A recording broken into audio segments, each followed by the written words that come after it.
Well, hello, everybody. Let me get this camera on. There we go. Hello. Hi. Let me get the chat up. Right. Ah, fabulous. And the folks tumbling in the bottom there of my window. Right. Let's see what everyone's saying. Who's here? Julia's number one fan. This fuck ass music. Excellent. What a great place to start. What was the fuck ass music? Hi DJ, hi Roman, hi Ree, hi, that's something in Russian. I'm not going to do that. That's definitely a hate crime. Julian's number one fan, hello. DJ, you can't hear me. You say, I can't hear Jay, says DJ. Right on the dot. That's right, FNL. No fucking around here. Um, the waiting music for the stream. Oh, okay, I have no idea what that is or even how to access it. He's very quiet for me, says Ree. Right. If I turn this up a little bit. Hi, Vadim. Nice to meet you. Welcome. How's that for everybody? Is that a little bit better? A little bit louder? That is better. That's better. That's better. Yeah, I can hear. Sounds good to me. Right. Okay. Brilliant stuff. Glad to hear it. So here we are. Now then, it's a bit cautious today, we should say. And by cautious, I mean, lean and slightly undervalued. Because it's just me. And that's difficult, isn't it? Now, it might not be just me for the whole thing. There is a very small chance that Andy might be joining us in a bit. But Al is off to the theatre this evening because he's very cultured. And Dennis is trying to deal with a sort of family emergency, we shall say. So he can't be here either. And Andy will only be here if he gets out of a meeting that I should imagine right now Andy is probably trying to, fake an illness so that he can get out of a meeting and come and say hello. But it is, to be honest, 50-50. Right, what have we got here? Yeah, solo J hour. That's it. The J album hour. Yes, about bloody time, I reckon. I wasn't here last month, so I've been ill. I've been very, very terribly ill, really, but much better now. Alex was in theatre, not for theatre. Yes, indeed. Alex goes to the theatre. I go to the theatre regularly as well. Alex and I are the theatre goers, I would say, of Notgames. Den sometimes. Andy goes, but more because his family buys shit, I reckon. I don't think he's never recommended one. Interestingly, you're going to the theatre next May, says the Plague Dog. There's no law, Plague Dog, that says you can't go like earlier than that if you want to. It's very good, the theatre. Not for culture, exactly. Yes, I went recently, and I've having just said culture and all of that. What I actually went to see recently was Harry Potter and the Cursed Child, which is the 2.5 hour plays. So it's about 5 hours of theatre set 20 years after the Harry Potter films, and really excellent. I'm not going to get drawn into the controversy about JK because I don't feel that this is the place to be having that discussion. I will say, however, that there are enough people working on products in her world, for example, The Cursed Child or Hogwarts Legacy.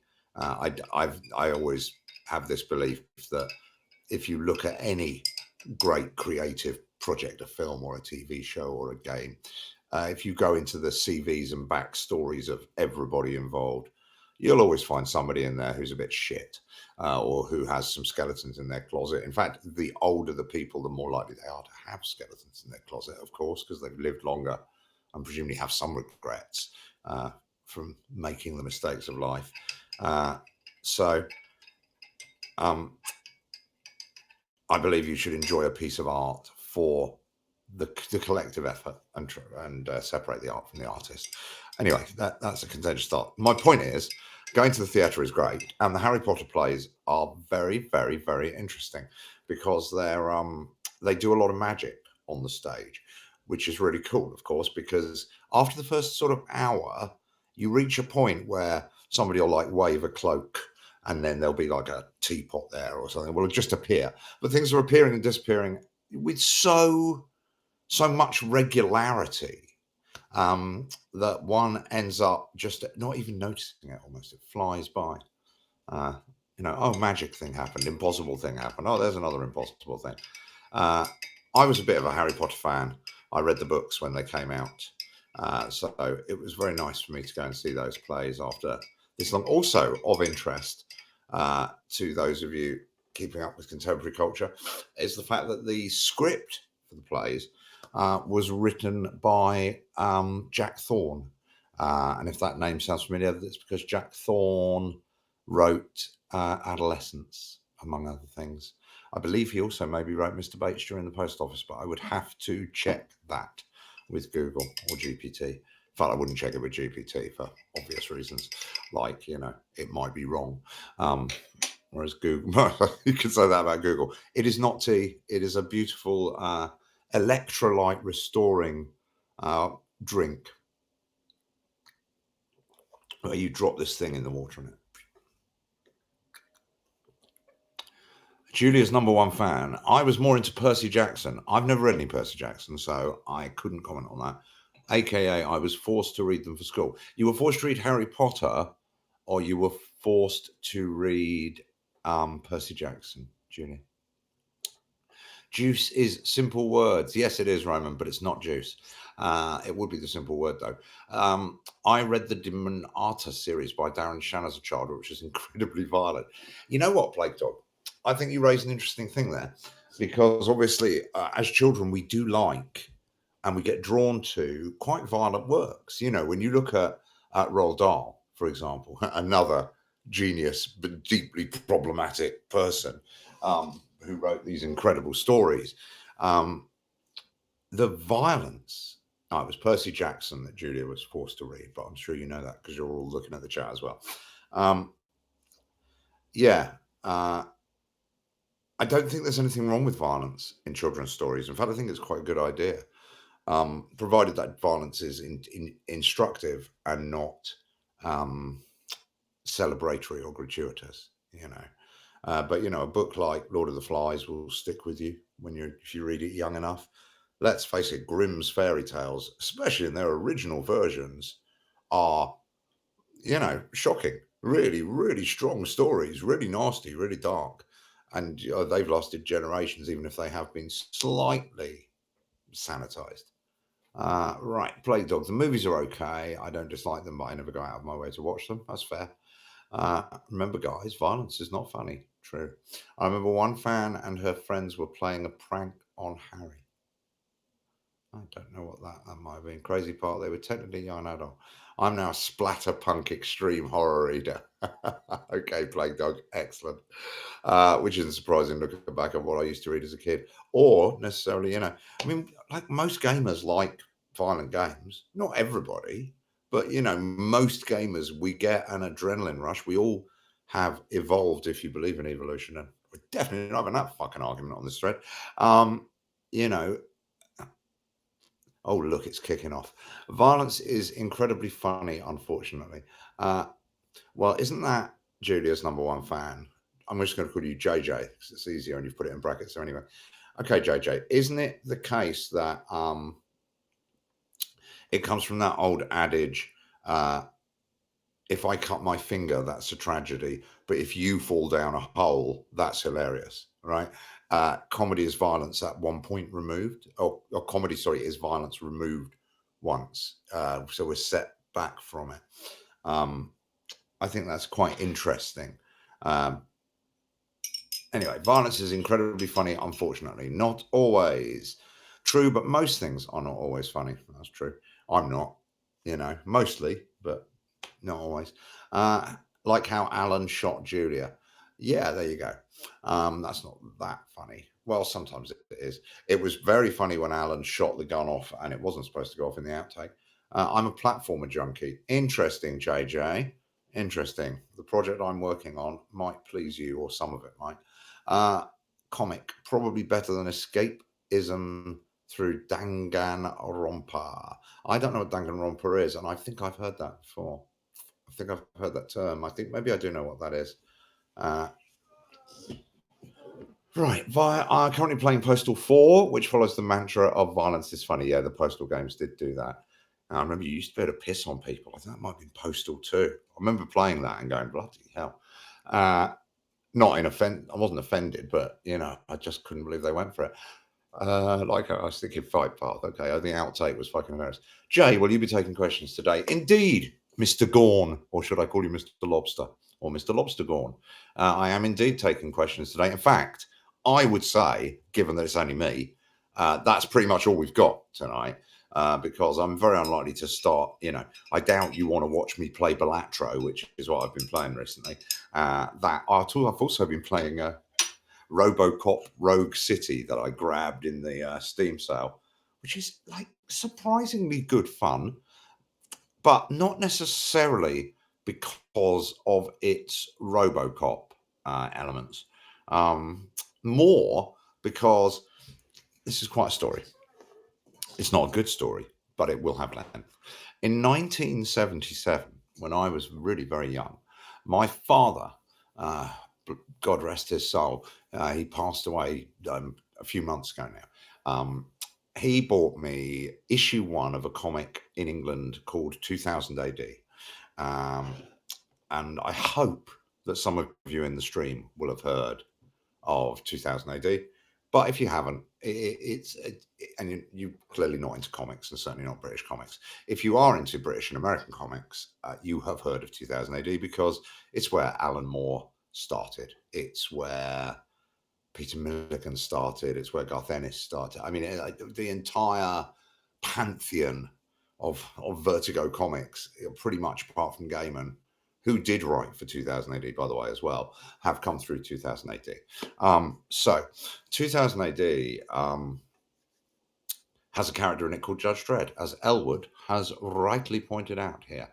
And Judge Dredd was pastiched by a movie called RoboCop, where they took much of the Judge Dredd iconography and certainly the attitude of the fascistic lawman, the unstoppable, gun-toting, hero that 2000 AD had popularized, and they used those tropes in RoboCop. So when I now play RoboCop, I fantasize in my tiny imaginative crania that I am in fact Judge Dredd. So when there's no one else home, which is quite often because I live alone, right? So that makes it a lot easier. I confess that I will sometimes, as I kick down a door in the game, I will find myself saying out loud, "I am the law." Not like that, not as gently as that, much more forcefully. But I wouldn't want to unleash that level of force upon you. Right, back to the chat. I don't know why I'm talking about any of this. Jay, can you ask Den to release the bloopers? Yes, DJ, I can ask Den anything I like. Unfortunately, I don't think he will be releasing the bloopers because it's such a trawl. Like there are like hundreds probably of hours of footage. There's got to be. I mean, there's got to be hundreds of hours because there's multiple takes across multiple cameras. I think all the bloopers that were easy to access have been released, I think. But I will mention it to him again. The Danganronpa games are pretty fun, to be fair. Although Ultra Despair Girls is uncomfortable. Ooh, that's interesting. Uncomfortable. Don't often hear games described as uncomfortable. That makes me interested. Why is that uncomfortable, Ree? Jay, can ask them to release bloopers. Done that. Plague Dog, you can in 4 as well. I love the Postal series, so you can still piss on them. That's what we were talking about, Plague Dog, right? Wow, excellent. Balatro, gambling. I finished Rogue City the other day. There you go. See, Elwood, you and I on about the same. We're both about what 20 years behind in games at that point. Okay, also playing it. Dikagi, fantastic. Balatro, Lego New Balatro mentioned, yes. Never played Danganronpa. I'm more an Ace Attorney fan. I think that at 10 years old, he doesn't want to look at dying teenagers. What are we talking about here? Danganronpa. because the black and white bear exists. I'm lost in that comment. Never played Balatro. Big fan of Balatro. I would say Balatro is pretty fucking good, actually. I like poker anyway, and I have a poker night that I play occasionally, a couple of times a year. And when I bought Balatro, I thought, oh, it'll be fun. It's like a poker game. It isn't a poker game at all. Obviously, it's a roguelike, and it's all about getting sympathetic card bills and I can't remember what the word is for when things are sort of working in harmony with each other. It's not sympathetic though, but they're working in unison. The builds get easier to make as you go on because you unlock new cards, new jokers, and it's really good. It's beautifully balanced. It unlocks options and play styles and challenges and power-ups at just exactly the right speed, provided you can get through the first hour. Would recommend. Right, on through the chat. Ace Attorney and NFB crossover tomorrow. Probably not. Whenever Balatro is mentioned, my friend feels so much pride for his homeland, despite never playing it. This dev is from a particular part of Canada nobody cares about. Okay, cool, FNL. Not sure I'm quite with you on that. I mean, Julia used to be a lawyer, Ace Attorney. Yeah, we've already done it. Good point. Julia's #1 fan. Doesn't she defend herself in certain endings as well? She certainly does. I want to say, actually, while I'm gassing away for the next, my God, 45 minutes of me talking still to go. This is really going to tire you all out. I've been reading the Discord like a lurking stalker. And I have found it to be, especially the spoiler channel, beautiful, guys, like really good. Some of the political discussions, fascinating, especially given the rules of the forum, that we don't, go too heavy on that. The theoretical level politics that you guys discuss is fantastic. The character analyses of the characters is so interesting. And it's so interesting to hear you guys digging into the contradictions within the characters. To my mind, all people are contradictory. This is what I suppose I was alluding to earlier with the difference between the writer and their work, or the fact that a life lived without regret is arguably maybe a life spent too tamely.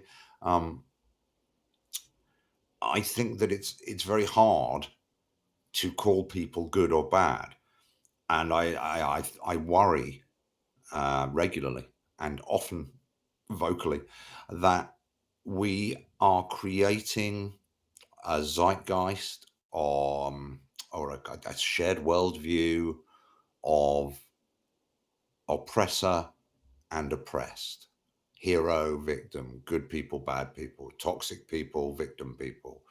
It's not good. It's not good. We are supposed to be, in my humble opinion, one family, not warring siblings. We should be approaching situations with more subtlety. Come on, guys. Humans have been around a long time. Let's be subtle about it. So, also, what's interesting about the contradictions of the characters is that sometimes those contradictions are deliberate and part of things that Alex and I identified right back in the early days when we were brainstorming those characters onto a whiteboard and building their traits and all of that. But sometimes contradictory things just happened because we had two writers working on huge expansive scripts. The script for Time Loop was a 360-page script, and that was just one DLC. So you can imagine how long the script for NFB, the entire thing with all of its headlines and options and optional scenes and variations of scenes. I mean, that script is thousands of pages. So sometimes contradictory things just slipped through, we didn't catch them. They're little things. Peter's niece, it's clumsy because it is clumsy. And that's part of the writing process. But of course, and that happens, by the way, even in work that one writes solo. I'm not saying that I think that all writers will forget the odd thing, but usually an editor will pick it up in a novel, or you'll be on your third or fourth pass we didn't have the luxury of being able to put the script for not broadcast in a drawer, wait 3 months, rewrite it, put it back in the drawer, wait another 3 months, rewrite it, because you're constantly up against deadlines and release deadlines, and you want to start shooting. So although we obviously didn't shoot our first drafts, occasionally we shot something pretty damn close to our first draft, because certain scenes just came out nice, first go. Also, of course, we let the actors edit and change and, colloquialize their lines. So the writing process is collaborative, and that will lead to inherent contradictions in character. And I think that applies not just to not for broadcast, but to all performed media, theatre, films, anywhere where the writer's written word is only the starting point and the not the be all and end all like it would be with, say, a novel. Even in a comic, that script is being passed to an artist who is going to add their own layers and interpretations. Anyway, so what I'm saying is, I love the way you all talk in spoilers.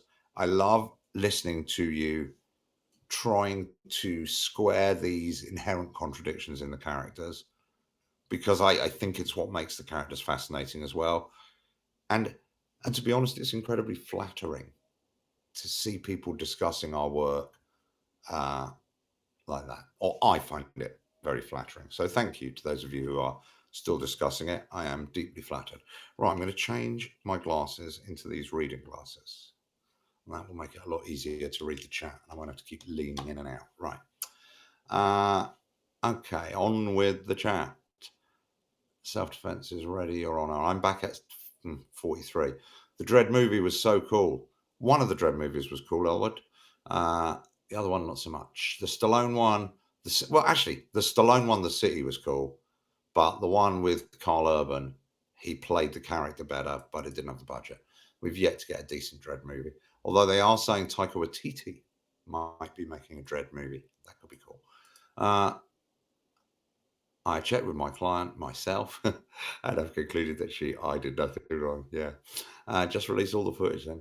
I'm not doing that, Julius, number one fan, because if we were to release all the footage, there will no doubt have been cameras left on at points where we were saying things about people that, although they may have been true, were probably not being expressed in the politest of ways because we were probably in a hurry. So, you don't want to hear me and Den going, fuck's sake, Andy's really late or whatever, or well, you probably do, or slagging off some actor who's turned up and doesn't know their words and they've just left and we've all been really polite to them, and then when they leave we go, oh, fuck's sake, I'm gonna, so we can't just release all the footage. That's one reason. There are many other reasons as well, like the fact that some things actors don't mind having released, but other things they would, and I think if an actor is going to be relaxed on your set, they've got to know that you're going to treat the footage with respect and kind of show the good stuff. Okay, Lobster. It's a bit of an odd question, but what is your opinion on more obscure NFB ships? Ships? For example, there's a ship between Dave and Chris Wells, the character you give your passport so they can run away from the country. I don't think I understand this question, Lobster Gorn, and I think I'm showing my age. A ship? Like literally a boat? I don't know what a ship means. Someone's going to have to ask. Lobster Gorn, I'll get to this question when I reach it in the chat and you've explained it. I bow down to the developers and those who live there. Yeah, good. Balatro. Yeah. Jeremy Donaldson, Broadcast for All. We're unemployed enough. Yeah. Just drop all of the Allen scenes. Yeah. Oh, yeah. Right. And never work with him again. No way would I do that to him. He's way too lovely. There are some moments in UDG that are quite tone deaf given the subject matter, including a tense, deliberately uncomfortable moment that's made uncomfortable in a bad way because they turned it into a minigame.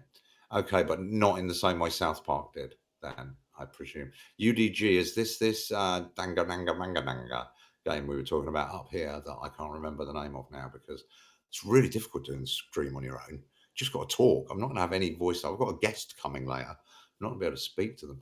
All right, Jay's talking about Balatro was. Okay, I too love Patro. Poker, we've watched our friends play Balatro, good as hell. Unfortunately, I'm broke as hell. Oh, Plague Dog, I've been there. Believe me, I've spent the vast majority of my life literally broke as hell. Uh, came all right in the end, but it was touch and go for a long time.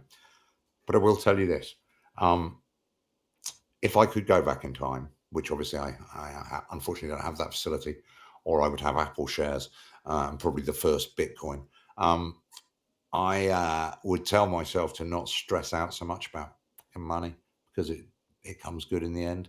Someone told me once your 50s, when you're in your 50s, that's your big earning decade. Uh, Certainly that bore out for me, So as long as you've got a sofa you can sleep on and friend or two who'll put a roof over your head, or a family that, many people have good families that will support them a little bit, you can get by. And actually, your work, if you're a creative, will be better while you're poorer because you won't have as many distractions. So don't worry about being broke. Broke is fine. Never been screwed over really by broke people. Very rich people, on the other hand, they fucked me over a few times. Uh, right, journalist is too weak for Jeremy Donaldson. Okay, absolutely. I feel disappointed father every time I see the spoiler channel. And why is that, FNL? I love that comment. God, I love the spoiler channel, says the Play Dog. Shows the strength the story really has that we're talking about it after all this time. Yeah, yeah, it's hard for me to agree with that without sounding like an arrogant prick, but I am kind of pleased with it. I am kind of pleased with it, and it's uncomfy to admit it, but I am proud of it. Um, it's so British. Yeah, I am proud of it. It's not bad anyway. Let's talk about my failings. Lobster, this is so good. I need to get my popcorn. Don't know what I was talking about there. I've generally stayed up far too late several days in a row just diving into those chats. Yeah, so have I. I've literally been up at 2 in the morning scrolling through it, going, "Well, just go to bed. It will still be here in the morning." If Alex could talk in the game, what voice would he have? He or she would have your voice. That is the point, my friend. Alex is all of us. If we had been able to find a way of writing it, we wouldn't have even given them a name. And they could have had your name. But I think that we were having enough trouble trying to never mention their gender, race, class, like trying to leave. I have exactly the same problem in the game I'm working on at the moment. Okay. The lead character in this game is once again you, the player, and very much you, the player, but you, the player, in a particularly, hopefully for most people, new and unusual situation. But I very much want it to be you, the player, because this isn't a game about a specific person. This is a game that I'm making that is about things. And if it is about a specific person, that person is the antagonist. It's a game about an experience, someone having an experience, and I want the player to be that one having the experience. So once again, I am back in the realm of it could be anyone. They could be any skin color. They could be any gender. They could be tall. They could be short. I want to be as inclusive as possible, but I also want to show this character in some ways. And I certainly want people to talk to this character. So at the moment, I am going with giving the character a new a new name within the context of the narrative. Uh, Such that having been named within the narrative and the antagonist saying it doesn't matter what your name is, I'm going to call you XYZ, then I can use that name and that gender.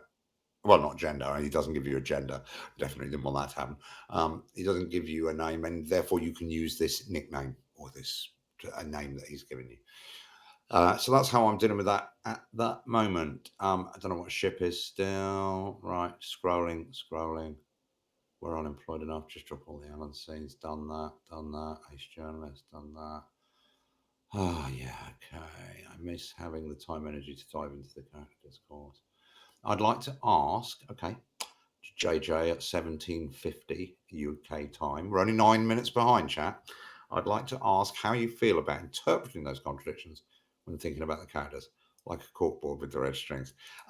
Actually, I think of them more like that.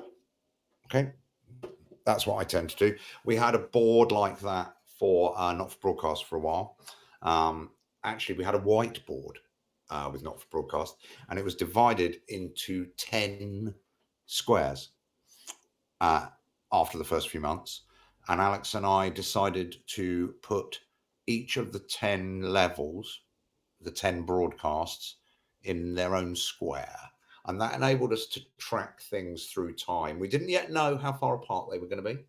We didn't even know that those intervals between them were going to grow when we first drew the squares. But it meant that by the time we sat down to write the Bible for the game, or the narrative Bible, the one we didn't stick to all the way, um, we did at least by that point have a sense of what day those things were happening, or what year, who the hosts were, how each character, main character's arc, would play through. When it came to the game and documenting the game within and thinking about, we kept trying to set up databases and Bibles. But the thing is, doing that takes a lot of time. And then often when you're writing, or when I'm writing, if I'm in flow, I'm not going off to check the Bible. You know, I don't even remember to put square brackets around things with like check this, or Peter's nephew's name, or what year was this. Sometimes you forget altogether and you just flow this dialogue. Yeah, and then you've not got the red strings, or if you have, you're kind of surfing on them. Uh, when I was working on, I wonder if I can show you this. I think I can.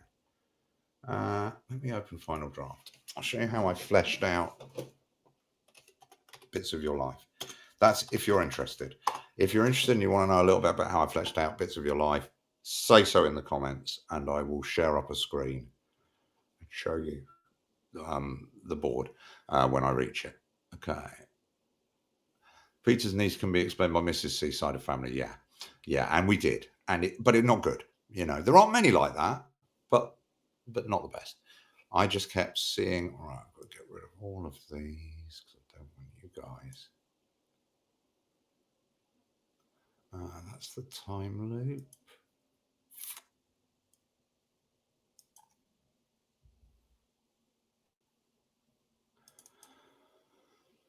BoyL. The operatives. BoyL trailer. Holding area scripts. PDFs. No, we're in that.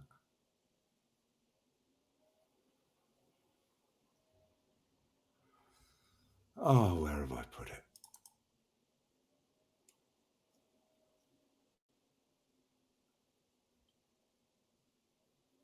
Just the job. Cockley new master. Master. Okay. Right. Sorry about that. I could write big Jeremy analysis if I wasn't lazy. Yeah, me too.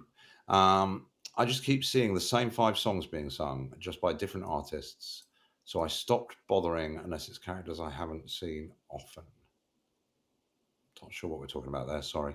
Elwood, like how Megan's actor changed her brother's name. Exactly that.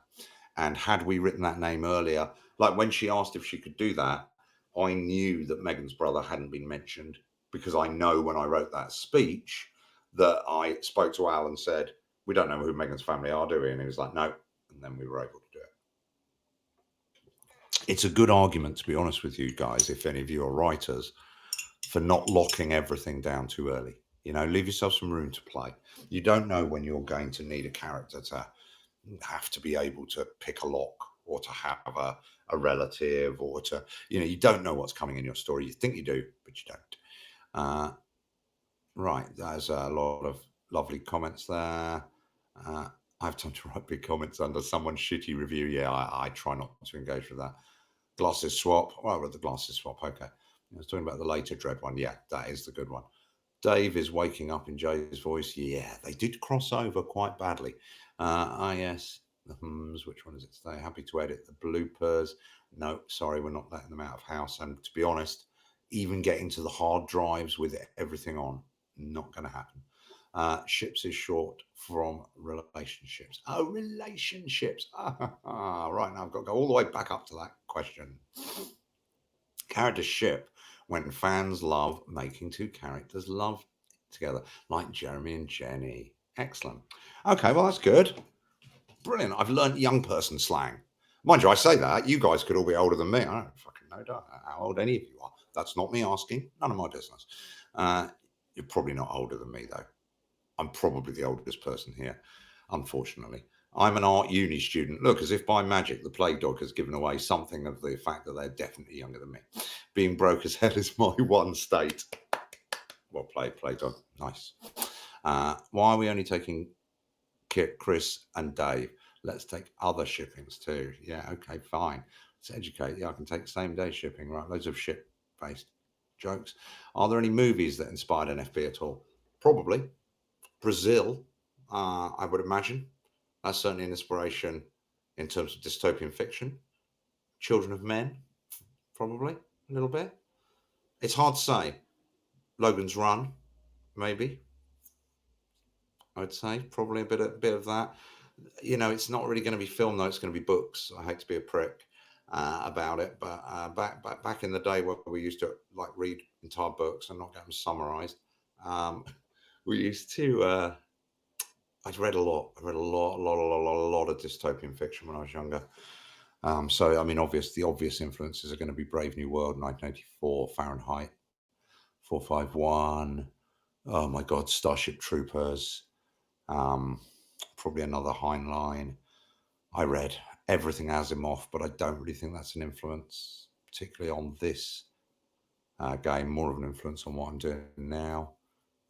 Philip K. Dick taught me about how to start a good story. Not necessarily how to end one, though. Good at beginnings, though, Philip K. Dick. I read everything of his. So, it's very hard by the time you reach the point, when you've been writing for 30 years and you are writing something as vast as NFB. I would imagine that it has been influenced by almost everything that I've taken in artistically, probably more by things that came my way during the writing of it, you know.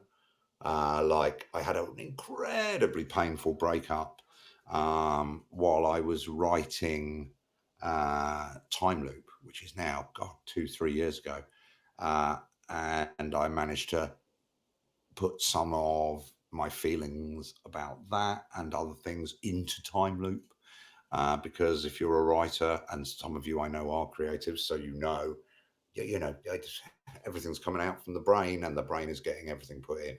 You cannot fail to bring your own perception to the art. So, you know, it's very hard to say what the influences are. Those are certainly the things I have read that I would recommend. But God Almighty, I've watched so much TV. Person of Interest. Oh my God, Lost for structure. Not for endings. Although I didn't mind the ending that much. It's been over ripped on. Uh, right, on with the chat. Yeah, you start off with the broadcast poor status. Yeah, you do. You really can't avoid that part because of the wealth system. That's true. If there wasn't voice acting, you could read the system environment. Yes. Yes, yes, yes. Right, I see what you're saying. Yep, we talked about that. We also talked about how long it would be until AI video generation was good enough that it could, in real time, generate linkings or make things happen, at almost random moments. Like the dream we often said would be for you're playing the game and you hit a button and you hit that button and Jeremy turns to camera and goes, "Why did you push that button?" Right? That's the simplest version. Why would you show that? But to do that, you've either got to you've filmed the entire scene, and then like every say 2 or 3 seconds, you pause the playback, you get everyone back where they were, and Jeremy turns to camera and says, "Why did you do that?" And then goes back to it's an impossibility. Because the nature of not for broadcast means you can't edit your footage because that's the player's job. So you have to shoot long takes. So you can't hide anything behind a camera cut. Not easily. Anyway, we did learn how to do the odd one, but they were very, very difficult to sneak through. So yeah, you can't hide anything behind a camera cut. So you can't do that responsiveness. But we looked into whether AI eventually would be able to generate, like if we had filmed a close up of Jeremy turning to camera and going, "You fucking idiot," or whatever, would it be possible to generate from first to last frame to get from the shot I'm currently on to the beginning of Jeremy turning uh, within half a second, you know, to make it feel like a realistic response? It would have to generate that video. Uh, and obviously, as we all know, you would have to generate it on 4 screens from any combination of positions, shots, mids. Basically, it can't be done.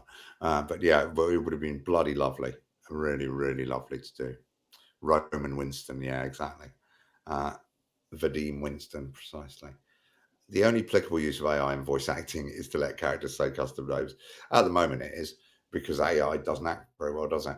But I would posit to you that we will be eventually in a place where if you write, let's say you write a film script, you write a 10-minute short, two-hander, and you're using AI because you don't have, you know, 100 grand to go and shoot it. So you're having to make a proof of concept in AI, and AI says to you, "Would you like Marlon Brando to play this guy, or Richard Burton, or any one of a million deceased but incredible actors who might be perfect for your version?"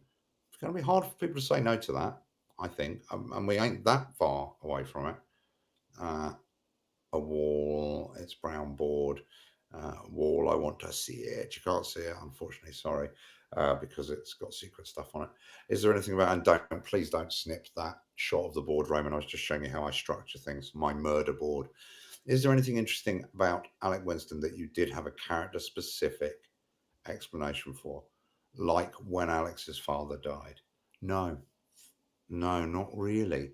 Andy, though, to be honest with you, Sparky Coyote, Andy would be the person to ask that because he did the most work on Alex and the incidents. So don't quote me on that one. I did most of my work on what you see on screen. I want to see it. Oh, I think that might be talking about seeing the not for broadcast, the the mood board, beat board from thingy. Maybe that's that. Let's see. Observing. In the middle of the certified Jeremy moment, it just cuts for a sec to have Gerbil's face shoddily superimposed to say the name. Yeah, you record Paul just saying every name you can think of, just put them in. Or he turns away from the camera and goes like Roman Winston and turns back. Alex's father's death year is in the tombstone. That's right. Reminded me of Persona voice acting. Yeah. Let me just throw in a question for now. When I was rewatching Time Loop again, I noticed that Neil was going up to the 31st floor with his Euphoria device. What's the layout of Channel 1 and where are the offices? Well, now, the geography of the Channel 1 building is supposed to be a satire on Broadcasting House, the BBC building in London, which is a crazy building. It's like a maze. It feels like a maze. Everything is sort of corridors are all on these half turns because the building comes to a sort of point at the front, like a gherkin shaped front, and it also goes off sort of to the sides this way as well. Oh, it's complete. Anyway, when you're up there, it's a total maze, and we always like the idea, or I always like the idea, that the Channel One building was like that. Like you'd go up to floor 31, and there would be a TV studio, and then 8 floors above there is Bozeman's office. But I do think it is implied fairly firmly in the main game that the studios are lower down than the offices. I think we know that. Bits of your life, yes, Jay, please, yes. Okay, I will show you that in a second. Yeah, okay, loads of bits of your life. Eamon fucking dies. That's wonderful. Whoever did that? DJ, of course it was you. I just lost 20 minutes of progress in Postal 4. That serves you right, Plague Dog. Don't play games while the stream's on. I'm only on once a month, and I've only got 15 minutes left. Mr. Cockley, I presume? Indeed, Mr. Cockley. Right, okay. I will show you how bits of your life was structured, and I will hope I'll just quickly scroll just to check that I haven't missed anything else important. One of the oldest in the server, and I'm younger than you. Yeah, that's right, Ray. You definitely are. Question is, say you don't have to scroll up later. You reckon you're one of the oldest, Ray? And I'd be willing to guess. I'm not even going to guess your age. Could be rude. Don't even know your gender. I think I've asked you before.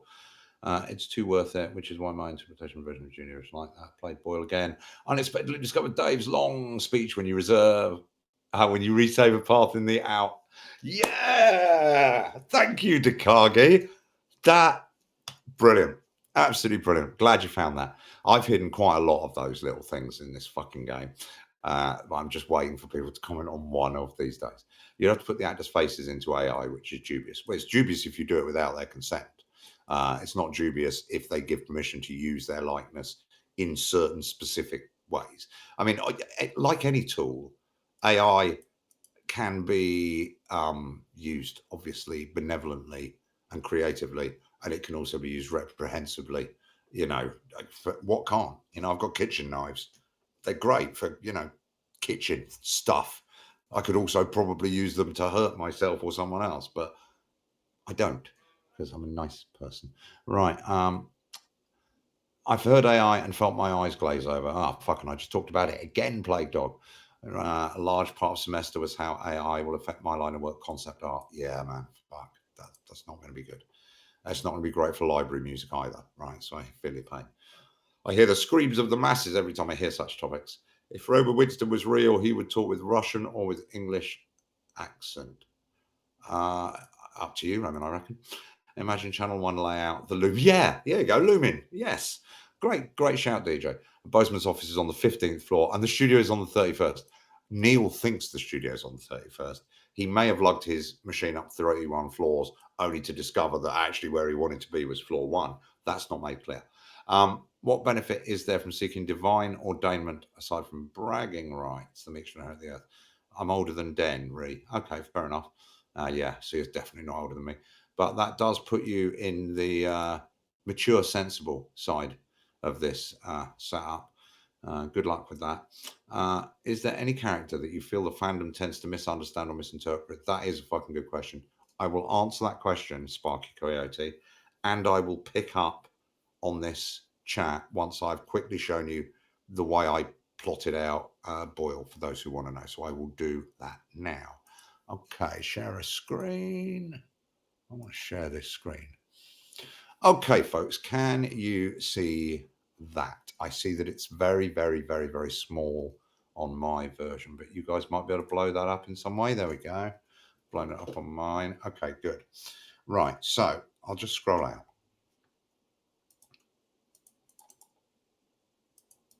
This is Final Draft, and it is really slow and really clunky, especially when you've put way too much into the beat board. As you can see, I'm just zooming out to 50%. Zoom. Okay. Right. So what we have here is the entirety of Bits of Your Life. Right.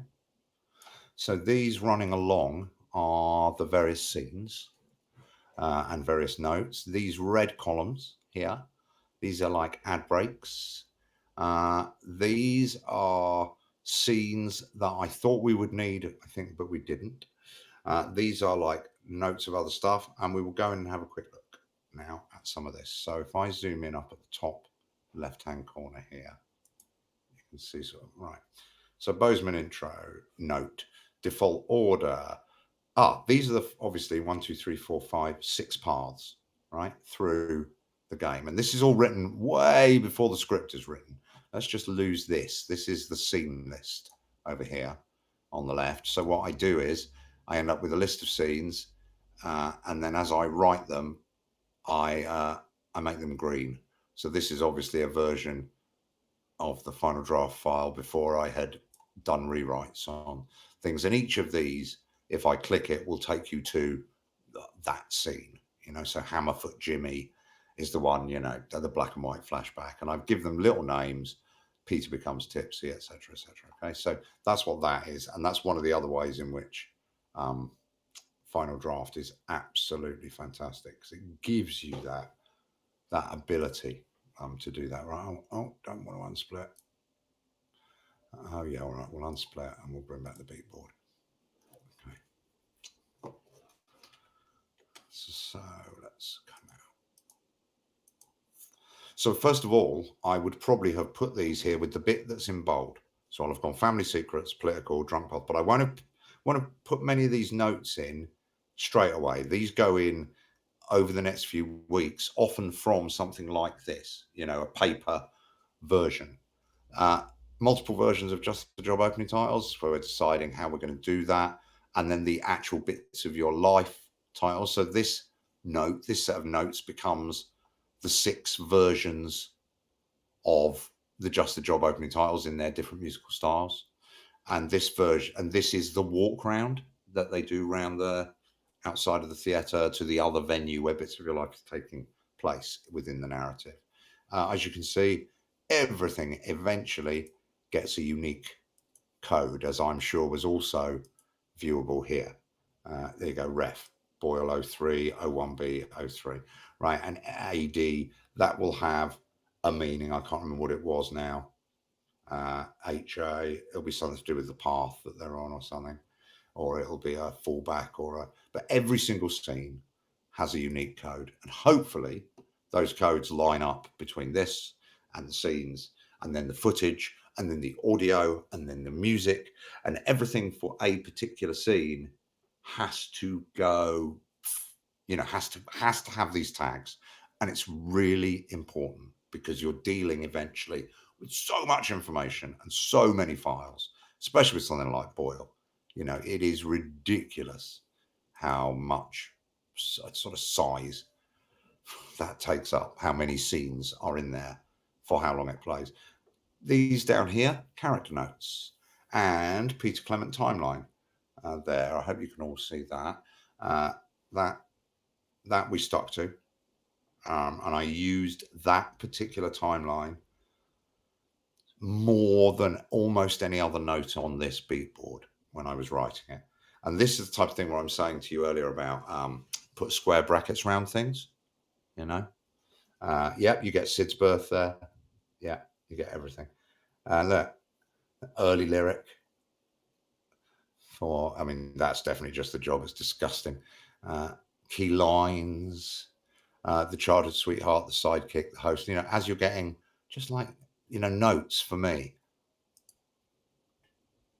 Right, there we go. There's a note for Eamon. I like it when things go smoothly, Janet. My anger management fella says, running gag, Eamon doesn't drink anymore. It's okay. So things that I was playing with, brings a bottle on Nettle and Rose brandy. Audience cajole Peter into tasting it. Never did that. Obviously, the reason we never did that, didn't have a live audience. Very difficult to stage that. Anyway, BoyL titles up here. Let's scroll across. So these purples are the questions that Eamon will ask in slot 1, 2, 3, 4, 5, and 6. Here, that's the 6th question. Then you can start shuffling underneath them who is in those slots. And as you can see, it's very easy using this beatboard system to pick up Jukia, to pick up a card, okay, I don't want the sidekick there. I'm going to put the sidekick there, and I'll put Chelsea here. And I can play with this until my magic square kind of works. Oops, I've just put a link between them, which I didn't want to do. Which way around were they? Doesn't matter. I'm not going to save this anyway. Okay, so here you can see we're planning the adverts. Originally, 6 adverts were planned, but we ended up only needing 3 to make it work on the grounds that there's only 3 videos in the machine. Okay. These are your backstage clips. Options. Lots and lots and lots and lots of options. It is mad how much changes. Path names again on the left. And if we scroll down, fallbacks, fallen off the fight path, fallen off the political path. In other words, what was discovered was that we didn't need alternatives of every single scene all the way up to the last question. That actually we could bail the show if Eamon went off the rails or fell off the smooth tracks, as he would put it. We could come out here. So that was very important. So it meant I didn't have to write as many. At one point, there were a lot of scenes here, like options coming out of options, coming out of options, and it just became completely unwieldy. So anyway, that's that is what the sort of typed out bit of the plan looked like. Obviously, before that, it was paper and post-its and such, and that is very much how it works. On the game I'm working on at the moment, I'm using Artisy, which is a bit of software designed for typing, streaming stories, uh, and or like not streaming stories. Sorry, it's designed for doing multiple branching stories, and the thing I'm working on at the moment, it kind of suits for laying out of levels and ideas. So a very similar thing, but I just didn't do it in Final Draft this time.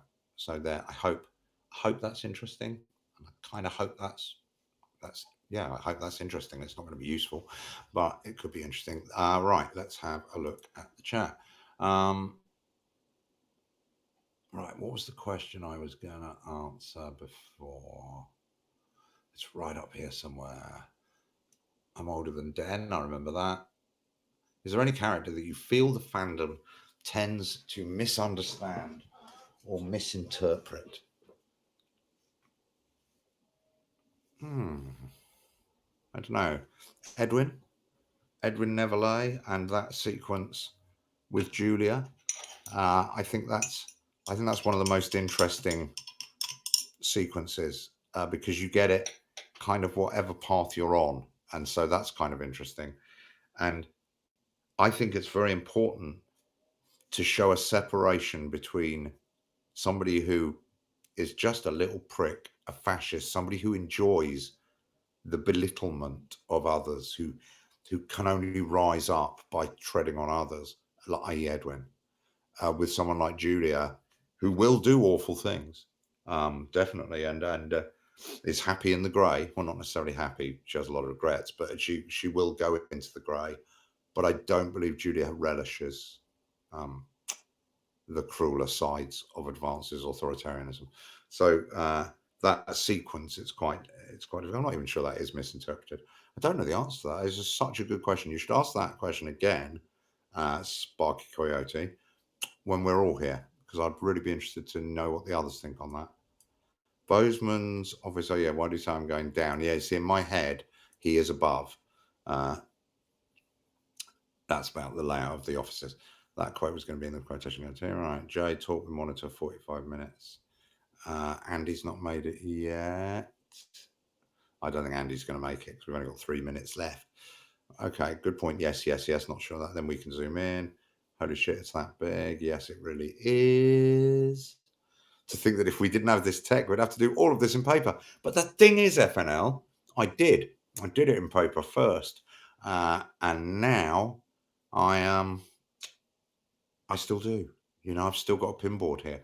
Or maybe it's my generation, but I don't know. For me, I like to sort of stand back, sort of on the other side of the room, and just look at the whole board, you know, and sort of try and take in the whole thing, the scope. For me, it just helps having it visual. Uh, BoyL was awesome. Thank you very much. I made the grave mistake of 100% in DLC in one shot. Oh wow, yeah, but I bet I would imagine it had more dramatic punch that way. When we first read it, the first people I had read it were actually my mother and father, because I wrote it while they were both still alive, and my sister, and I hadn't got the fallbacks all written. I had written the paths, and we were away on holiday, like a family holiday. It's about 2 or 3 years ago now, and we read it on a balcony one day, just sat in the sun and read the whole script aloud because everyone in my family thinks they're a bit of an actor. Uh, and that was the first time I'd heard it read. And actually, I read it in the order of paths, rather like you just saw there. That was the order that the paths were sort of sorted into in the original script, not for any particular plot reasons. Don't read too much into that. But we read it in that order, and it had some emotional impact. So I would imagine playing it in one hit probably has some emotional impact. I hope so. Having spent the end of last week organising minute books from before tech, or minute books from before tech, that's the joy of English, I can imagine just how fast and paper heavy that would have been. Yes, it would.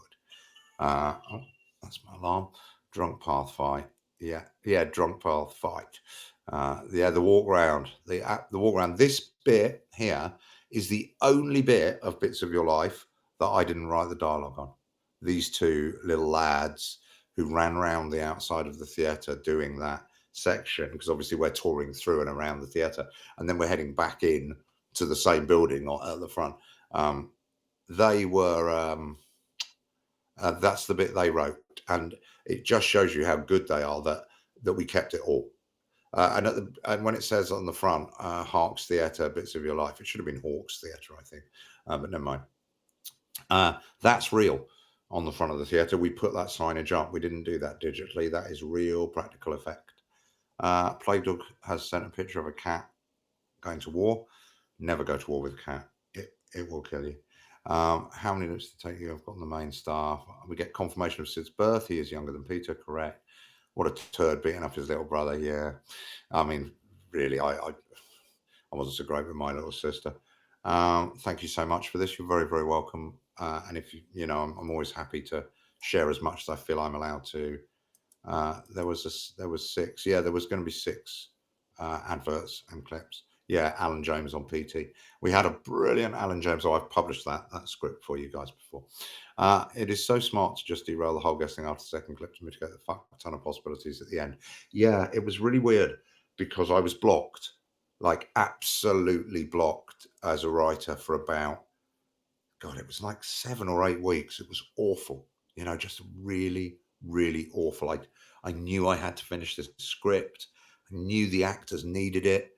I just couldn't work out, what to do. And then it was about week 7 or 8, I think. I don't know the numbers. Where suddenly like this moment of Damascene conversion almost, the Damascene moment where I was just like, oh my God, I don't have to write that 23 scenes. I have to write 9 or whatever it was. And then, so I think maybe my subconscious knew that there was this easy way to drop out early, but it took a while to filter through. And then when it filtered through, obviously my conscious mind was like, I can do it. I did it in paper. I no longer. No. I love writing things down physically. Yeah, I use a super note. This thing here on my desk is this. It's a super note, and it's got a pen, and it's like an infinite notepad. It's absolutely brilliant for those who like pen and paper. I would definitely do that. Right, onwards through the chat. The problem BoyL can run into if you play it in one go is if you get the guesses wrong. Yeah, you see a lot of the failed off tracks. Yeah, you do. I was hoping that people would not have to see too many. My calculation was 3 of the paths are given in dialogue, and really the fourth one, 1, 2, 3, 4, 5, 6, that one's kind of a given. So actually, when you have those, it is pretty easy to predict the last 2. So as soon as you get one clue, the game helps you through, I think, at about the right pace. But yes, if you're not aware it's a magic square, which a lot of people weren't, and that's my fault. I should have made that clearer. You can fall off a lot. An angel coming versus the proper paths having all the different character moments. What broadcast? Yes, absolutely. The proper paths are about the characters, and the fall off paths are about Eamon and his life and the Bits of Your Life people to a degree. What broadcast changed the most between the rough draft and the final draft? God, changed the most. Probably the bombing, I'd imagine. That we were going to have a giant statue of Peter and blow it up. And be left with just like its feet, which we were going to make the feet, and then digitally add the rest of it. And of course, that proved to be way beyond our budgetary or capability. So yeah, but that's a good example of something that changed a lot. I still cringe when I remember the person who asked Paul about Jeremy's self-shippers. Okay. Supernova is real. It is real. Right. Why on the weather forecast are some countries in the game upside down and others not, such as France and Germany? This leads to another question. Is the Earth in the game upside down or not? Okay. I'm going to tell you a little behind the scenes story. And Den will not thank me for telling this story. But I think that what happened was we were so snowed and we needed to produce those maps so quickly that actually, what I wanted was not recognizable countries, right? That was the brief. Was I need maps of places that don't exist but look like they could be countries. And I think we were in such a rush that then had to just grab templates of countries and sort of spin them around and hope we'd get away with it, which obviously we didn't. But I think it's okay that we don't get away with it because it kind of adds to this thing of we kind of know it is our world, don't we? But it sort of isn't, and so it does sit comfortably in the area. But the original intention was to have unrecognizable shaped countries. Lobster is waiting to be smited. I am just need to get the answer. I'm not sure what answer you're waiting for, Lobster. Be very clear and do it fast because I'm going in a sec. Jay, can we get more snippets of the PT one? What do you mean more snippets? Oh, of what's written on the board during that bit, do you mean, DJ? In which case, what I'll do is I'll try and export the board and pass it out. Can I take the guitar from the wall and play the PT song? Next time, ask me earlier, and I'll play you one of the songs. I'm happy to do that. Probably not on that guitar. It's a bit of a sort of writing guitar. My good guitar's being set up. Also, of course, I'm not sure I know the chords. That was, 3 years ago, and I play regularly. What benefit is there from seeking the non-usage of theological terms of what I said here? The boundary between fan and creator. Okay. Are any of the characters other than Megan queer coded? There are other gay characters in there, definitely. Whether it's expressed or not. I mean, there are definitely many gay characters in there. I know Al and I both discussed this quite a few times on the way through. Like, well, so-and-so's gay, aren't they? And we're both, yeah, of course. The trouble is, it's like, BAFTA will ask you, how many of your crew and cast represent minority groups and are gay or are whatever? And it's a bit like, I don't know. I didn't ask them where they put their genitals. I asked them if they could point a camera. I asked them what their interpretation of the character was. Because this is very much a workplace story, we didn't really get into the sexuality of the characters. Jeremy is left deliberately open. I like that about Jeremy, because people can bring what they want to that table. Megan is deliberately queer coded. Yeah. And many other characters I know Alex and I knew were gay, but I don't want to give you a list off the top of my head because I'll probably fuck it up.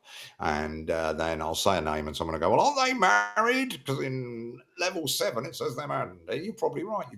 This is the problem, right? For 3 years now, since I wrote anything for Not for Broadcast, probably a good year or two since I last played it, because obviously by the time you release a game, oh my God, you played it so much. Ask Andy how many hours he has on Steam of Not for Broadcast. So, I haven't been in to play it. So that's one of the reasons why I love reading this Discord server, because it reminds me of things and they're pleasant memories. But obviously I am now head deep in this new thing that I promise next year, when I announce anything publicly about it, the very first time I do that will be here. You will be my starting point. But it won't be for a while, because it's a dirty world and people rip shit off. And I think I've got something quite unique. I don't want it nicked. So I've got to be careful. But yes, you will be the first who know. Right. And to be fair, you already have the recognized countries. Yeah, exactly. We have a world map on the wall in the lawyer's house when his wife leaves him. Yeah, Greg's. There you go. Yeah, Elwood, way ahead of me there. Greg's one on the wall. None of the devs of my hyperfixations need to know how I treat their characters. Yeah, I think that's for the best. Can we get more snippets? Yes. Fuck it. Ask. I want to ask. That's cool. I want to ask a very stupid question. Better do it fast, comic. And I'm only letting you ask it because we are over time, because you've named yourself Comic, and comics are one of my favorite art forms. When it's the next stream, it will be in January. I don't know if it will be the 1st January. That will very much depend on how destroyed we all are from Christmas and New Year and who goes away during that period. So you're going to have to watch this space for January. But certainly it is my intention, and I feel it is also at least Al's intention, and probably Dan and Andy's as well, that we just continue doing it here for a bit, because it's good. I like it. And if you guys still want it and we're getting, numbers in double figures, then let's keep doing it. It's lovely to sort of check it in. Right, I am not gonna right, the question I've been asking on behalf of the person who can't be here, what's your opinion on more obscure? There's a relationship between Dave and Chris Wells, the character you give your passport so they can run away from the country. So you're saying there's a relationship between Dave and Chris. Oh, is there? I- Is the relationship the fact that they're both big fans of, San Marino, uh, where they both end up partying at one point? Made by fans. Okay. Ah, made by fans. There's a relationship between Dave and Chris. Oh, like fan fiction. Okay, I feel like I'm being really, really slow today, and I apologize for that. But I'd be interested to know more. Okay, I think it's interesting. I didn't write a lot of weird coincidental connections because life will serve you a few, but doesn't serve too many, and there comes a point where the narrative breaks. Um, if too many characters meet too many other characters too coincidentally. So that's why. But I do like it when fans do that. Uh, while I understand visibility is needed, people will fight regardless. I'll be making all of them gay and no one can stop me. Damn right, Plague Dog, you make as many of them gay as you fucking want. It's fiction. That's the joy. Like you can see how Megan doesn't like her relationship being talked about. You know, one of the mantras that people who work in news and journalism are, if you become the story, you you've failed. Journalists don't want themselves known about. They shouldn't be the story. Uh, Jeremy the same, and so Megan, yeah, really doesn't like it. Lodge was trying to so hard. I am. I can argue that I got what we agreed on, but still something more solid. Okay, fair enough. Clinton Clara thing Julia mentions. Don't remember Clinton Clara.